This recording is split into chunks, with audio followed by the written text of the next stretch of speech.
Hello, and welcome to Cloud-9 Stories. I am so glad you are here tonight. Whatever this day carried, the weight of it, the noise of it, the things left undone, and the things that went wrong, you can set all of it down right now. This moment belongs to you. There is nothing left to solve tonight. There is nothing left to carry. Let your body go completely still. Let your shoulders drop away from your ears. Let your hands open and rest. Let the muscles of your face soften, your forehead, your jaw, the space behind your eyes. Let everything go loose and heavy. Take one long, slow breath in through your nose. Hold it for just a moment. And breathe all the way out. Good. One more time. Breathe in slowly and deeply, and then let it all go, every last bit of it, until your chest is completely empty and still. Feel how your body grows heavier with each breath out. That is exactly where you need to be tonight. Tonight, I am going to tell you a Yoruba folktale about something you have heard every single morning of your life, whether you noticed it or not, or something you have heard in a film or in a story, or in the memory of a place where mornings still begin the old way, the sound of a rooster crowing at dawn. That sharp, clear, carrying sound rising from somewhere you cannot always see, cutting through the last of the dark, telling the world that the night is ending and a new day is beginning. It is one of the oldest sounds human beings have ever woken up to. Long before alarm clocks, long before phones, long before any machine was invented to pull people out of sleep, there was the rooster, standing somewhere in the early dark, lifting his head and calling the sun home. The Yoruba people of Nigeria, one of the largest and oldest cultures in all of Africa, living mostly in the southwestern part of the country, in states like Oyo, Osun, Lagos, Ekiti, and Ondo, have known why the rooster does this for a very long time. And tonight, I am going to tell you their story. Close your eyes. Let the music settle around you. Here is the story. A very long time ago, before the world had found its proper shape, the sun did not rise on its own. The sun was not a thing that moved by itself, climbing the sky each morning because it had somewhere to be. It was more like a great sleeping fire, warm and powerful and full of light, that needed to be called awake each day. And the one who had been given the responsibility of calling it was the rooster. In those early days, the rooster was not the ordinary bird he appears to be today. He was the keeper of the sun. That was his purpose, his title, his reason for being in the world. Every morning before the first light came, the rooster would stand at the edge of the earth, where the land meets the sky, in that wide, flat line that farmers and fishermen and early risers know so well, and he would crow. And at the sound of his voice, the sun would stir in its sleep and begin its slow climb upward into the sky, bringing warmth and light to everything below. This is why, in the Yoruba tradition, the rooster has always been treated with deep respect. The Yoruba say, "Bi akuko batin inko laye, ni awan elegbere ingba lorun." It means, as the cock crows in the world, the sound reverberates in space by its co-crowers. What this is saying, in simple words, is that the first rooster to crow each morning sets off a chain. One crow here, another answers there, then another further away, until the crowing spreads across the whole landscape like a wave, as though every rooster in the world is participating in the same ancient duty, calling the day in, making sure the sun wakes up. The Yoruba people in our story lived in a village at the edge of a great forest. His name, in the old language of the story, was Akuko, which is simply the Yoruba word for rooster, spelled A-K-U-K-O. He was a fine bird. His feathers were deep red and burnished gold and gleaming black, the colors of fire and coal and the last dark moment before sunrise. His comb was bright red, his eyes sharp and amber, his voice stronger and clearer than any other rooster for many miles in every direction. He took his job very seriously. Every morning, without fail, long before any other creature had opened its eyes, a cuckoo would rise from wherever he had been sleeping and make his way to the edge of the village, to the place where he could see the horizon most clearly. He would stand there in the dark and the quiet, all alone, and he would crow, once, twice, 3 times, and the sun would begin to rise up. The village depended on him completely. The farmers needed the sun to know when to go to their fields. The traders needed it to know when to begin their journeys to the market. The children needed it to know when to wake for their lessons. The whole rhythm of the village, when to work, when to rest, when to cook, when to pray, was organized around the sun, and the sun answered to the rooster. A cuckoo knew this. He felt the weight of it every morning when he stood at the edge of the village in the dark and opened his beak and called the day in. He would not have changed it for anything. Before we find out what happens to a cuckoo and the sun, I want to take just 30 seconds to ask you something. If this story is doing what it's supposed to do tonight, if your body is getting heavy and your mind is getting quiet and you're starting to drift to that good warm place between awake and asleep, please hit the subscribe button right now before you go all the way under. Here's the thing, my wife told me with great confidence that this channel would never reach 5,000 subscribers. She looked me in the eye and said it. I love her very much, but I cannot let that stand. So if Cloud-9 Stories is giving you something real tonight, a peaceful place to land at the end of a long day, a warm story to carry you into sleep, please subscribe. It takes 2 seconds, it costs you nothing, and it would mean everything to me. And more importantly, it would prove my wife wrong. Hit subscribe, leave a like, and now let us get back to a cuckoo, because the night that changed everything is about to begin. It happened during the rainy season, when the nights were long and the clouds sat heavy and low over the village, and the darkness was thicker than usual. A cuckoo had been working hard. Every morning, for as long as anyone could remember, he had risen before the sun and called it awake. He had never missed a single morning, not once, not in rain or cold or the fierce heat of the dry season, not when he was tired, not when the village had kept him up late with the noise of a celebration, not even on the morning after a terrible storm had torn through the forest and left the whole village shaken and sleepless. He had always shown up. But on this particular night, a cuckoo was more tired than he had ever been in his life. He had been unwell for several days, not terribly sick, but unwell enough that his feathers had lost some of their shine, and his movements were slower than usual, and his eyes, normally so sharp and amber, had gone slightly dull. He had eaten less than he should have. He had slept badly, disturbed by the sounds of the storm season and the ache in his bones that came with it. That night, as the village settled into sleep around him, a cuckoo found himself thinking a thought he had never allowed himself to think before. What if I just rest tonight, he thought. Just once, just this one morning.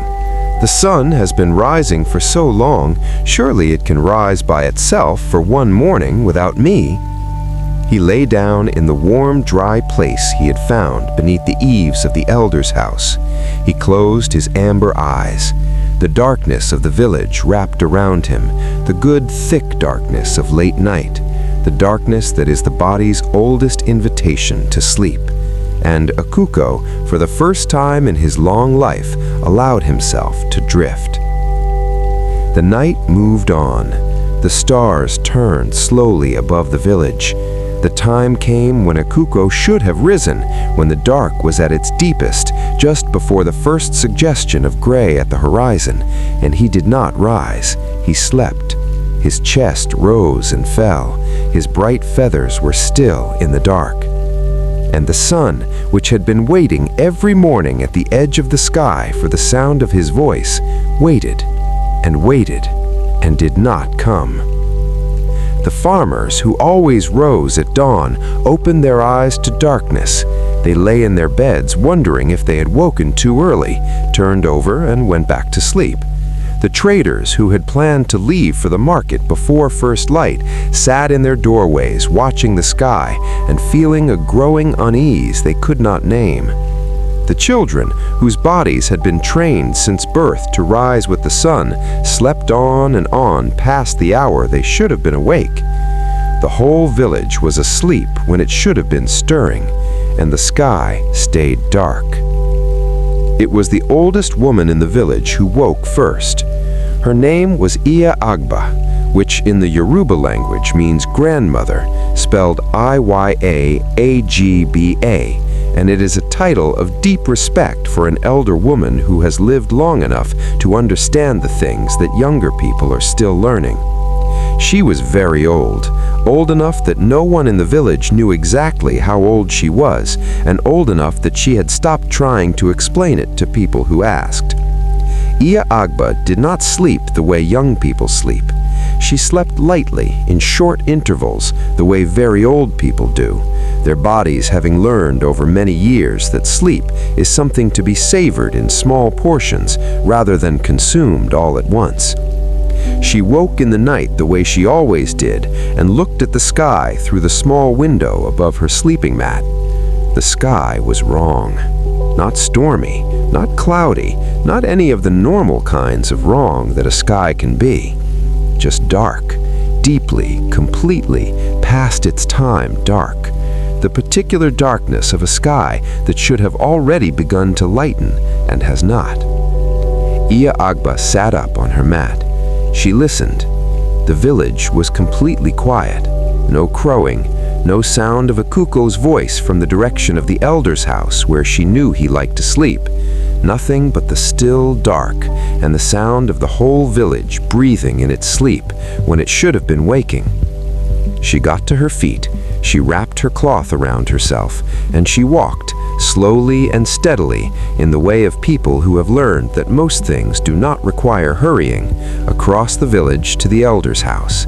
And there, beneath the eaves, she found Akuko. He was asleep. His eyes were closed. His chest rose and fell. He was warm and still and deeply, peacefully asleep. Iya Agba looked at him for a long moment. She did not wake him roughly. She did not clap her hands or shout his name. She bent down slowly with the careful movements of a very old woman who has learned to be gentle with tired things, and she placed one hand softly against his side. "Akuko," she said quietly, "it is time." He stirred. His amber eyes opened slowly. He looked at her. He looked at the sky, and in one terrible wide-awake moment, he understood exactly what had happened. He was on his feet before she had straightened up. He ran to the edge of the village, faster than she had ever seen him move, faster than she would have thought possible for a bird his size, and he stood at the place where he could see the horizon, and he opened his beak. The crow that came out of him was the loudest, clearest, most urgent sound he had ever made. Not his usual 3 measured calls, but a long, continuous call, poured out with every bit of strength he had in his tired body. The sky, which had been waiting in the dark, heard him, and the sun, slow and patient and faithful as it had always been, began to climb. It was a late sunrise, not by much, perhaps the length of time it takes to drink a cup of morning tea, but everyone in the village felt the difference. The farmers rose and looked at the sky with the particular expression of people who know something was off but cannot say exactly what. The traders shook their heads and set off late for the market. The children tumbled out of their homes blinking, their bodies slightly confused by the extra minutes of darkness. Only Iya Agbra understood what had almost happened, and she kept it to herself, the way wise people keep the most important things, quietly, without drama, as a gift to the one who needed not to be shamed by it. Akuko did not sleep late again, not the next morning, not the morning after that, on any morning for the rest of his long life. He rose earlier than he had before, if anything, not just before the sun, but well before, giving himself more time to shake the sleep from his feathers and make his way to the horizon's edge and stand ready. But something else changed too. He understood after that night something that he knew in his head but never fully felt in his body. The village needed him. Not in the way that a tool is needed, useful until it breaks and then replaced, but in the way that something living is needed, depended upon, trusted, woven into the rhythm of every other life around it. The farmer's timing, the trader's journeys, the children's learning, the prayers of the elders at dawn, all of it moved to the beat that he set each morning. He was not just a rooster who crowed. He was a keeper of time, a guardian of the boundary between night and day, a living alarm that the whole village had organized its life around without ever quite saying so. He thought about this often in the early mornings as he stood at the edge of the village waiting for the horizon to be ready.